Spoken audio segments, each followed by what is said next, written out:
starting your journey to financial freedom.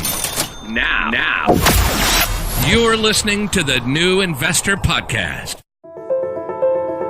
This is Faris CJ for the New Investor Podcast, and thanks for joining back on the third part of the episodes. So I had acquired through my research the knowledge that I needed to be much more confident in my investing strategy, and I knew for a fact that there was plenty of others out there who could have the same opportunity that I did to change the outcome of their financial future. And I believed that the earlier you started and the more wealth you'll be able to build over time. So I saw the perfect opportunity to share my journey and share all of this with the young and new investors community. And I had to get the word out there that saving, investing, and building wealth was easier than one thinks. So there was two choices then, and I did find, as I said, the investing strategy that best suited me, and I could just keep doing that. And looking at the results I had achieved, I would have achieved my financial objectives without any doubt. So that was the safest and easiest thing I could have done for very acceptable results. However,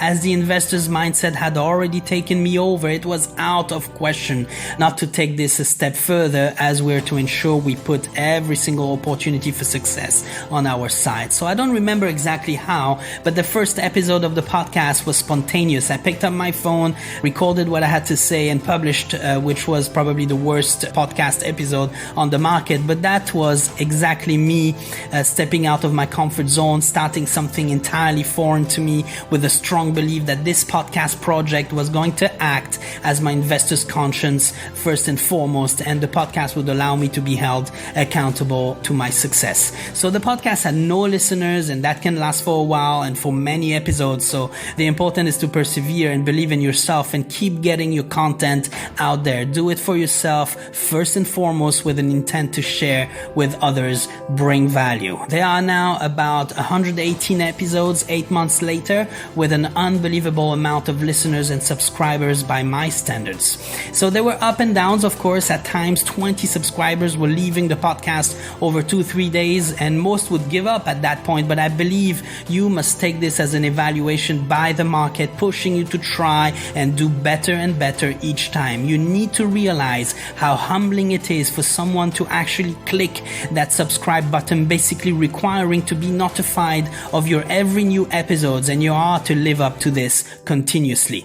But how to start a podcast? No need to be fancy. I have been recording with a $100 microphone, no studio, no sound mixing equipment, and for free through an app called Anchor. And that's probably the easiest thing you can start doing right away. So I hired way down the line a sound engineer whom looks after cleaning up some of the background noises and other things, as I do not have a studio.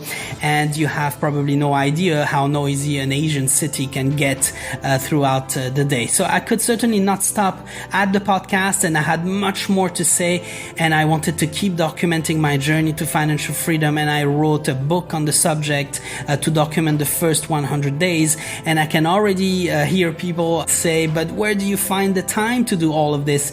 So I will, therefore invite you to audit your day. Really look at how many hours you have at hand, and tell me if every hour of your day, apart from your required sleep and the regular job that you have to go to, you are actually allocating to directly support the achievement of your goals. And I probably gave up quite a bit of entertainment, but I was writing 1,000 to 1,500 words a day outside my working hours, in addition to recording the podcast and growing the podcast's Instagram account. So there is always time, and be honest with yourself on this one.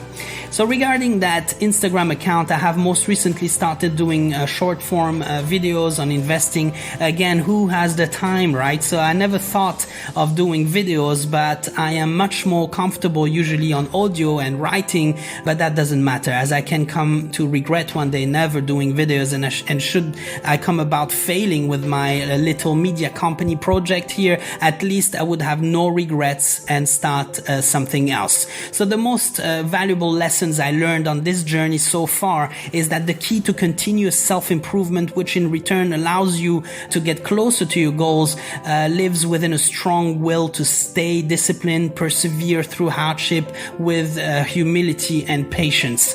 And I have left a lot of money on the table on these side ventures, which brought little revenue, which could have been invested with safer returns. But please believe me when I say that it is all worth every cent, and the return on these investments have been tremendous already for me. So I am much more happier today than I ever was.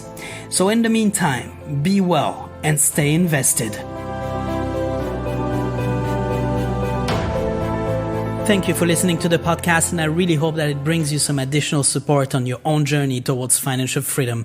Don't forget to hit that subscribe button to never miss an episode, and looking forward to your DM and follow on Instagram at New Investor Podcast. In the meantime, stay invested, be patient, and keep playing the long-term game.